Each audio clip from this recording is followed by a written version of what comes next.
Stay with me.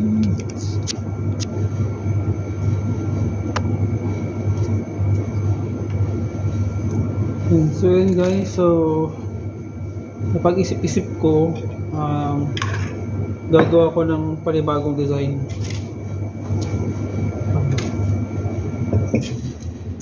Try natin gumawa ng bagong design. Kasi yung ginawa kong design is nabenta na to. Imbis na gagawa ko ng bago, try kong gumawa ng kakaiba.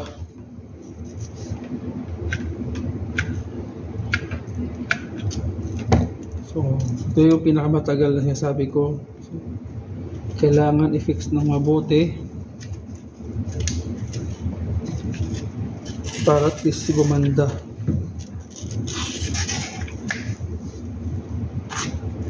Ito yung dito ako nagtatagal. Kailangan talagang maganda yung preparasyon.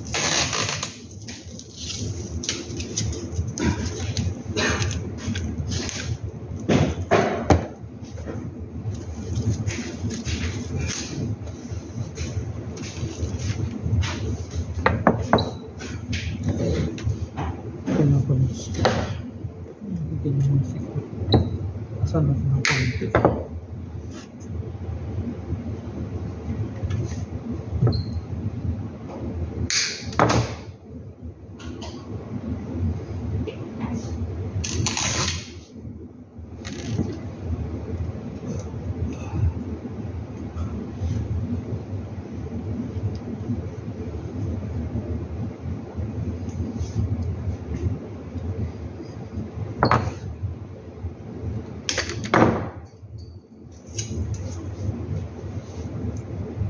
Gusto ano to, hindi ako gagaya sa iba, so gagawa ko ang sarili ko. Kung anong magandang maisip ko, sige, doon tayo. Since na numpisan ko naman ng gumawa ng mga gato-gato, di ba? Subukan naman din sa iba, sa ibang paraan. Sa ibang design naman ang gagawin natin. Yan. So minsan gumagaya ko sa mga nakikita ko, pero syempre huwag naman lahatin kasi mawawala yung pagiging natin, pagiging designer natin. So kopyahin lang, tas konti lang, tapos baguhin mo na ng konti para at least ano, hindi naman halata na ginaya mo na lahat. So wala na yung pagiging designer natin. Kailangan konti lang, tapos baguhin mo na ng konti. Kumbaga i-remix mo lang siya. Ito naman i-redesign mo, tawag doon.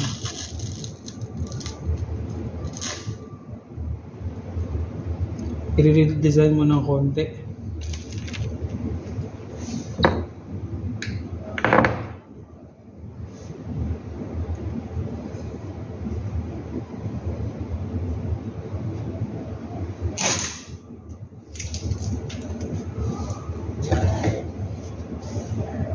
Kanina nag-isip ako kanina kung ano pa yung magagawa kong design.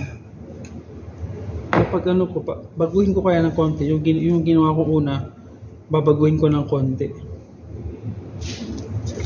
Para at least ano naman, maiba sa paningin ng mga pamimili. Kasi napansin ko, mahilig sila sa mga tsaka ito talaga maganda. Jerry talaga pinakamagandang magandang i-design. Talagang special talaga to.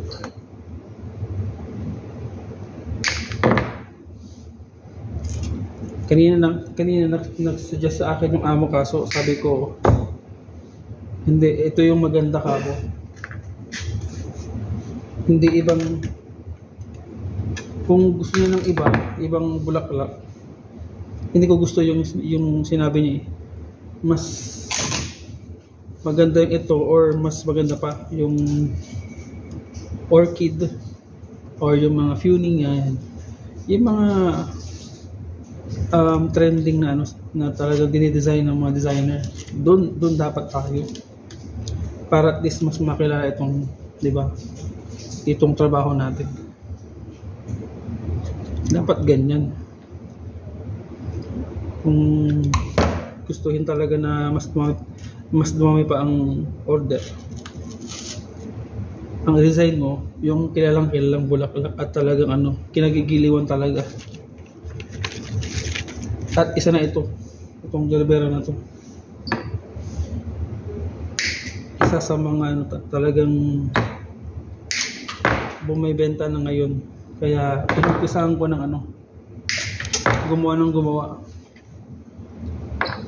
which is wala akong ginagaya, kumaga sarili ko lang.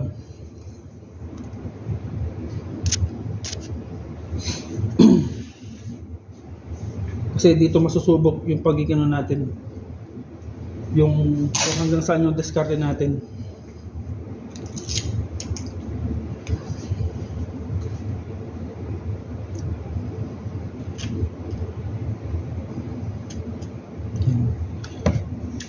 Ang difference lang naman itong ginagawa ko is yung ano, iibahin ko lang ng konti. Pero para at least, di ba, maging ano tayo, more creative pa tayo. Kasi ito yung binabayaran sa atin eh. Mag-isip ng magandang ano, design.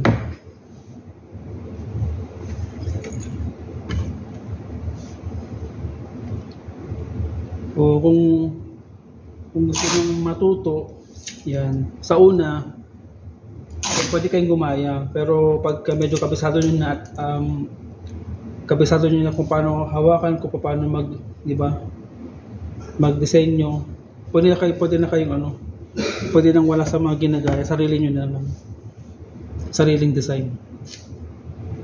Doon nalabas yung pagiging creative ng isang designer.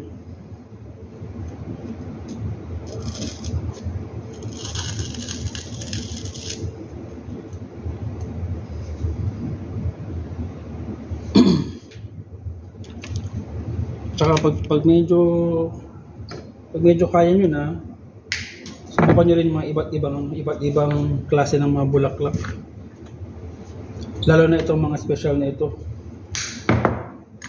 Mas maganda talaga.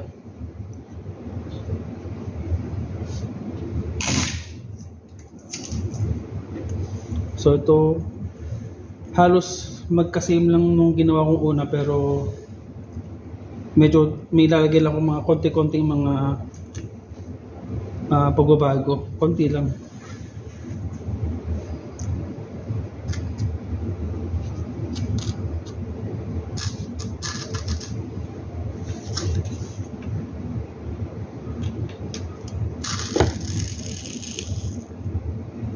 Ayokong igaya dun sa dati kong ginawa. Gusto ko iba naman para at least may challenge.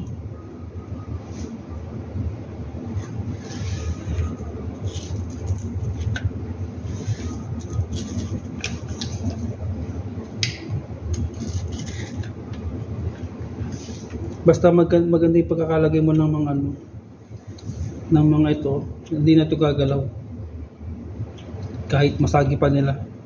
Kasi ito importante eh, yung pinaka basic na ano, na i-ready mo lahat ng mga bulaklak. Yan yung pinaka importante sa lahat.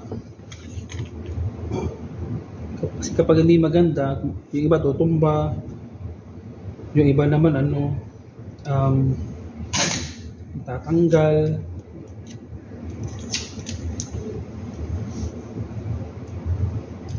Kung ano pa yung basic, yung pa importante.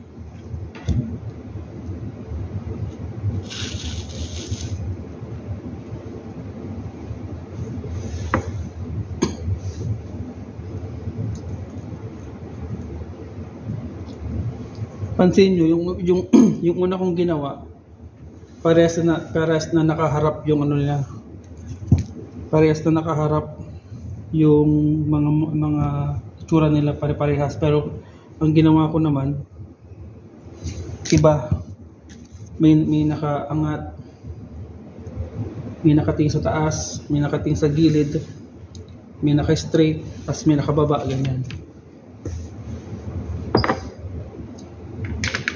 Hindi pa nagtatapos dyan, lalagyan ko pa ng kakaiba para ang nito kakaiba sa paningin ng mga mamimili, pero hindi basta-basta kakaiba, special din syempre.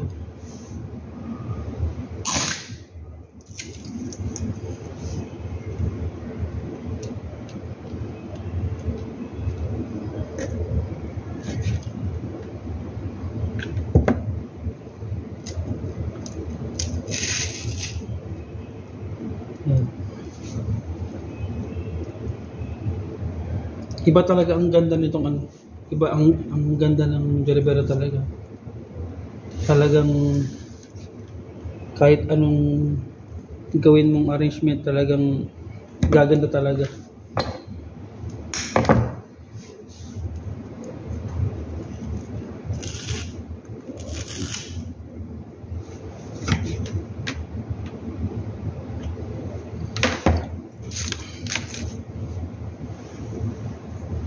Long lasting din siya pag fresh, tsaka pag nasa malamig, yan. Talagang hindi lang 1 linggo, matagalan din.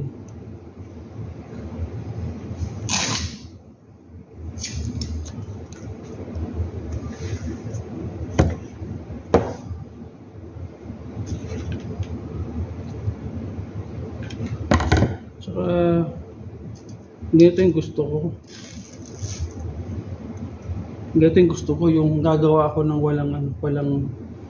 walang maaligid, walang umiikot dito na parang ewan, para ma-relax din ako syempre. Alam niyo yun, nakaka-relax talaga pag mag-isa lang, mas nakakaisip ng maganda. Hindi yung tumatambay sa harap, tapos iikot, tatambay sa harap, iikot. Ayoko ng ganun.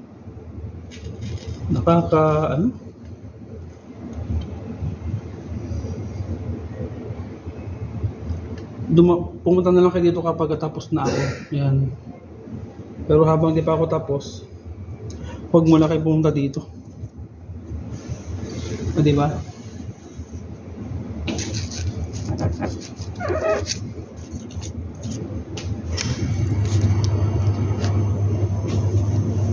Ayan guys, pero syempre hindi pa dyan nagtatapos.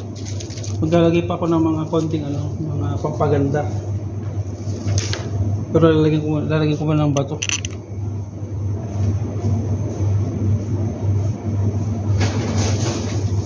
Lalagyan mo tayo ng bato.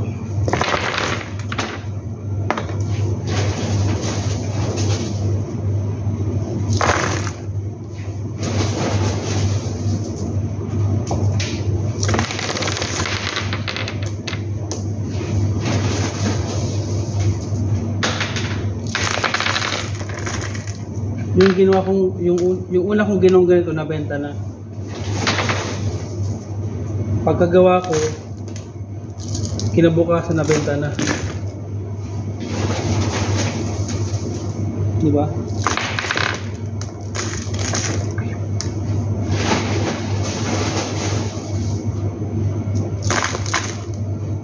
Talagang iba talagang ganda ng Cerbero.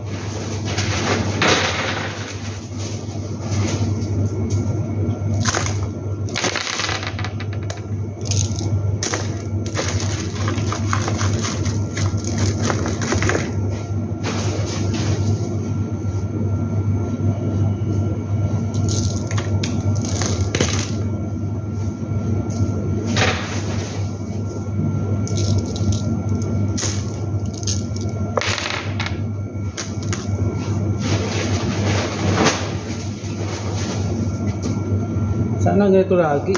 Pag gagawa ko, walang maingay, walang ikot-ikot. Ito yung mga gusto ko. Nakapag-isip ako ng maganda. Promise.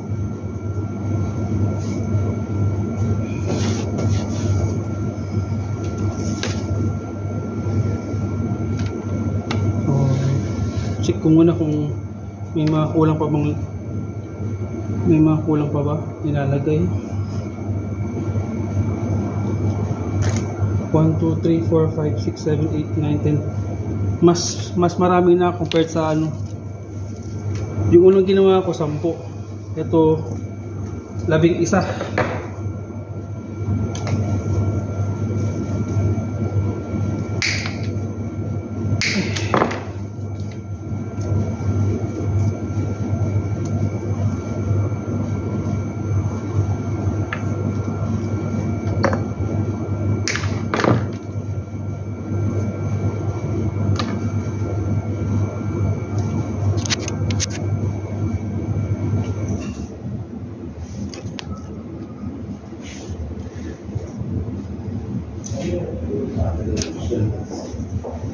Vamos não achar que é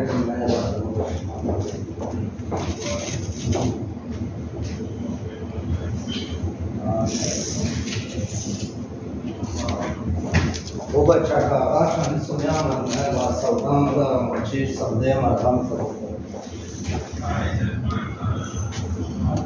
yan. Salamat naman aalis siya. Hindi alam ko palang storbo.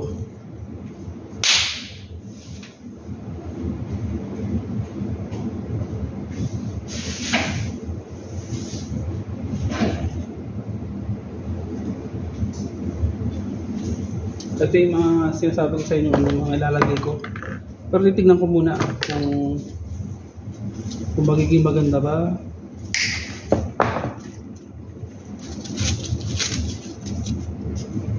Ngayon meron na kayong idea ngayon kung paano gumawa. At gusto ko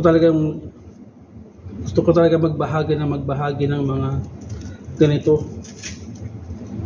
Para at least kahit sa simple man lang, o pwede pang dekorasyon sa bahay, pang dekorasyon sa kusina, sa kwarto, sa sala, di ba?